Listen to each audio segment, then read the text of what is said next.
যারা শুরু করেনি তাদের জন্য হয়তো এখন কিছু যে এররগুলো আছে সেগুলোর মাধ্যমে হয়তো তারা মানে আরো স্মুথলি ডকুমেন্টগুলো আনতে পারবে।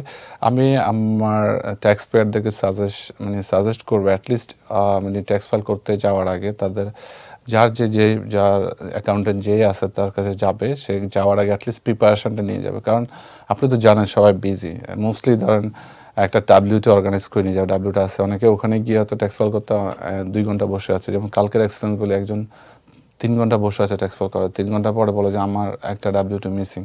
তো তাহলে একটা ডাব্লিউটি মিসিং নিয়ে 3 ঘন্টা বসে থাকার কোনো যৌক্তিকতা নেই। ওকে ফাইন, আমাকে আগে বলতে হবে যে আমার একটা মিসিং আছে, জাস্ট ড্রপ করে গেলে চলে। যে ফাইলটা অনেক গুরুত্বপূর্ণ সময় এখানে। সো ফাইলটা ড্রপ করে দিয়ে গেলে তাহলে পরে ডাব্লিউটি জানাই পেলাম উনি আসলে চলবে, তাহলে তোমার ওয়েটিং টাইম নেই। তো আমি যে এইটা এক্সাম্পল দিলাম, মিনিংটা হচ্ছে এটা যাতে ট্যাক্স ডকুমেন্টগুলো আগে থেকে অর্গানাইজ করে নিয়ে আসে। আর স্পেশালি আমি দেখতেছি যে যারা আমাদের ফ্রিল্যান্সার আছে, মানে ওভার লিড ড্রাইভার যারা আছে, self employed mostly self employed যারা আছে, ওনাদের বেসিক্যালি ডকুমেন্টগুলো অ্যাভেলেবল অলরেডি অ্যাপসের মধ্যে আছে। কিন্তু আমার এক্সপিরিয়েন্স থেকে দেখতেছি যে অনেকে মানে এটা কোত্থেকে পাবে এটা সে জানে না, উনি জানে না, কালেক্ট করতে পারে না, পাসওয়ার্ড ভুলে গেছে। সো একটা ট্যাক্স যখন আমরা স্টার্ট করি, আমার যখন মানে শুধু ডকুমেন্ট অর্গানাইজ করতে হাফ অ্যান আওয়ার টাইম চলে যায়। সো এটা যদি আমরা আগে থেকে জানি, অ্যাটলিস্ট আমাকে ফোন দিলে আমি বলে দিব যে আমাকে না, যে আপনার যার যে অ্যাকাউন্টেন্ট আছে তাদেরকে ফোন দিলে আপনাদেরকে বলে দিবে যে কীভাবে এটা কালেক্ট করতে হবে, ভেরি ইজি। তো আগে থেকে যদি অর্গানাইজ করে নিয়ে আসেন, ওয়েটিং টাইমটা কমে যাবে, আমাদের হ্যাসেল কম হবে, আমরা স্মুথলি সার্ভিসটা দিতে পারবো।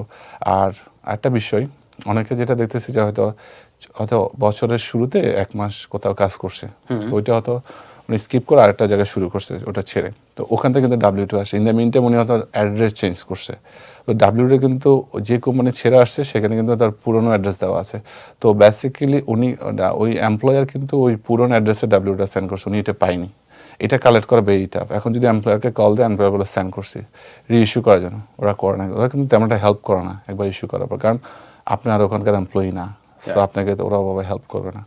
তো আমি বেসিক্যালি রিকমেন্ড করবো আপনি আসার আগে আপনি মেক শিওর করবেন যে আপনি প্রত্যেকটা ডাব্লিউটি পেয়েছেন। আর যদি না পেয়ে থাকেন অবশ্যই ওই এমপ্লয়ের সাথে যোগাযোগ করবেন। ইনকেস এমপ্লয়ার যদি হেল্প না করে, অ্যাটলিস্ট ফিজিক্যালি যাবেন, ওরা আপনাকে ডাব্লিউ দেবে। আর আরেকটা কথা বলে রাখি, অ্যাটলিস্ট নেক্সট ইয়ারের জন্য যখন আপনি কোনো চাকরি ছেড়ে দিবেন, যদি এরপরে যদি আরেকটা নতুন চাকরিতে জয়েন করেন, যদি অ্যাড্রেস চেঞ্জ হয়, আপনি যদি মনে করেন যে আমার আরেকটা কোম্পানি থেকে আমরা ডাব্লিউটিও পাবো, অ্যাড্রেসটা সেম না, চেঞ্জ হয়েছে, অবশ্যই ওদেরকে এইচআর ডিপার্টমেন্ট নোটিফাই করবেন যে হে আমার ডাব্লিউটা, আমি অ্যাড্রেস মুভ হয়েছে, তো আমি তো তোমাদের ডাব্লিউ2 পাওয়ার কথা, সো মেক শিওর আমার ডাব্লিউটা যাতে এই অ্যাড্রেসে পাঠায়। আর এখন আরেকটা বিষয় নতুন জিনিস, যে মোস্টলি ডাব্লিউটাগুলো ইলেকট্রনিকলি পাঠায়। আপনি ইমেল অ্যাড্রেস যদি আপডেট করে দেন, আপনি যদি ইনকেস মানে লেটার মেইল মিসও করেন, অ্যাটলিস্ট আপনাকে ইমেল পেয়ে যাবেন যে আপনার এটা ডাব্লিউটু পাইতেছেন। আদার অনেকগুলো ওয়ে আছে কালেক্ট করা, ভেরি টাফ। তো আপনি যেটা বলেন যে কী করলে ইজি হয়, তো সেটার ক্ষেত্রে আমি সাজেস্ট করবো যে অ্যাটলিস্ট ট্যাক্স ডকুমেন্টগুলো সুন্দর করে অর্গানাইজ করে নিয়ে আসবেন।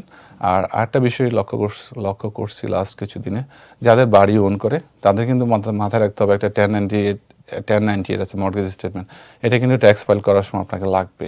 সো এখানে এসে হয়তো মর্টগেজ স্টেটমেন্ট কেউ পায়নি বাসায়, এখন অধিকাংশ মর্টগেজ মানে যারা কোম্পানিগুলো আছে ওরা কিন্তু অনলাইনে এটা আপলোড করে দেয়, বাসায় পাঠায়, অনলাইনে থাকে।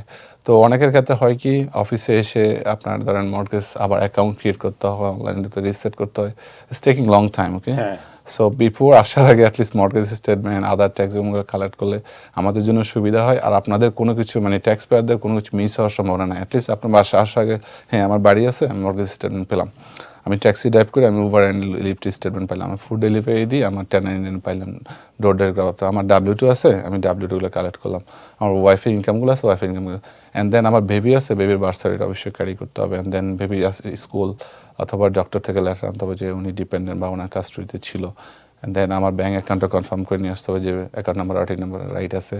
অ্যাটলিস্ট এই জিনিসগুলো যদি অর্গানাইজ করে আনে, তাহলে আমাদেরও সময় কম হলো, আর ক্লায়েন্টদেরও বসতে কম হলো, এবং ট্যাক্স পেলে মানে এরর হওয়ার সম্ভাবনা মোটামুটি নাই বললে চলে, স্মুথলি সব কিছু করা যাবে।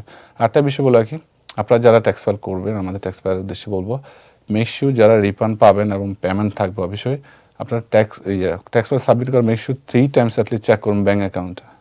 আমাদের যদি মানে ট্যাক্স ফাইলে এখন 100% সবাই ডিরেক্ট ডিপোজিট অথবা ডিরেক্ট পেমেন্ট থাকে, তো এটা ট্রানজাকশনটা হবে কিন্তু ব্যাংক থেকে। এখন ব্যাংকের একটা ডিজিট যদি আমি ভুল করি, আপনার কিন্তু হ্যাসেল অনেক, আপনাকে প্রথমে পেমেন্ট নিতে হবে না, চিঠি পাঠাবে, আপনার এখান থেকে গেল না, আপনি আমাদেরকে কল মেক করবেন যে হে আমার টাকা তো কাটলো না। কিন্তু আপনি যদি এই হ্যাসেল থেকে মুক্ত হওয়ার জন্য বিফোর সাবমিটের আগে আপনি মেক শিওর করবেন যে আমার অ্যাকাউন্ট নাম্বারটা ঠিক আছে কিনা, মেক শিওর।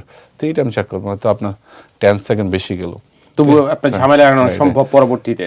রাইট। এটা একটা আরেকটা বিষয় যেটা দেখি আমি, যে অ্যাড্রেসগুলা হয়তো লাস্ট ইয়ার আমাদের অ্যাড্রেস একটা ছিল, এবছর চেঞ্জেস হয়তো আমরা প্রিভিয়াসের ডাটা ইউজ করতেছি, চেঞ্জ করলাম না। আপনার দায়িত্ব, ট্যাক্স পেয়ারের দায়িত্ব চেঞ্জ করে যে আমার অ্যাড্রেসটা চেঞ্জ হয়েছে, আপনি চেঞ্জ করা হয়েছে কিনা, আমার অ্যাপার্টমেন্ট নাম্বারটা ঠিকমতো দেওয়া হয়েছে। অনেক ক্ষেত্রে হয় কি আমরা অ্যাপার্টমেন্ট নাম্বার দিতে ভুল করি, আমাদের এরর যেটা, অর্থাৎ আমরা বলি আমি ক্লায়েন্টকে চিনি না, কিছু চেঞ্জ হয় না। নো, আমরা তো করবোই যে আপনার ফোন নাম্বার, আপনার ইমেল অ্যাড্রেস, আপনার mailing address, and then bank account change হয়েছে কিনা, আপনার ফাইলিং স্টাইল চেঞ্জ হয়েছে কিনা, আপনার কোনো বেবি বর্ন হয়েছে কিনা, হ্যাঁ, মানে আই মিন করতেছি ট্যাক্স ইয়ার মধ্যে কোনো ইভেন্ট হয়েছে কিনা, যে ডিভোর্স, ম্যারিজ, ঠিক আছে, and child birth, anything change হলে আমরা রাখবো। কিন্তু আপনাদের সাইড তো দায়িত্ব ওটা ক্রস চেক করি না যে এভরিথিং প্রপারলি হয়েছে।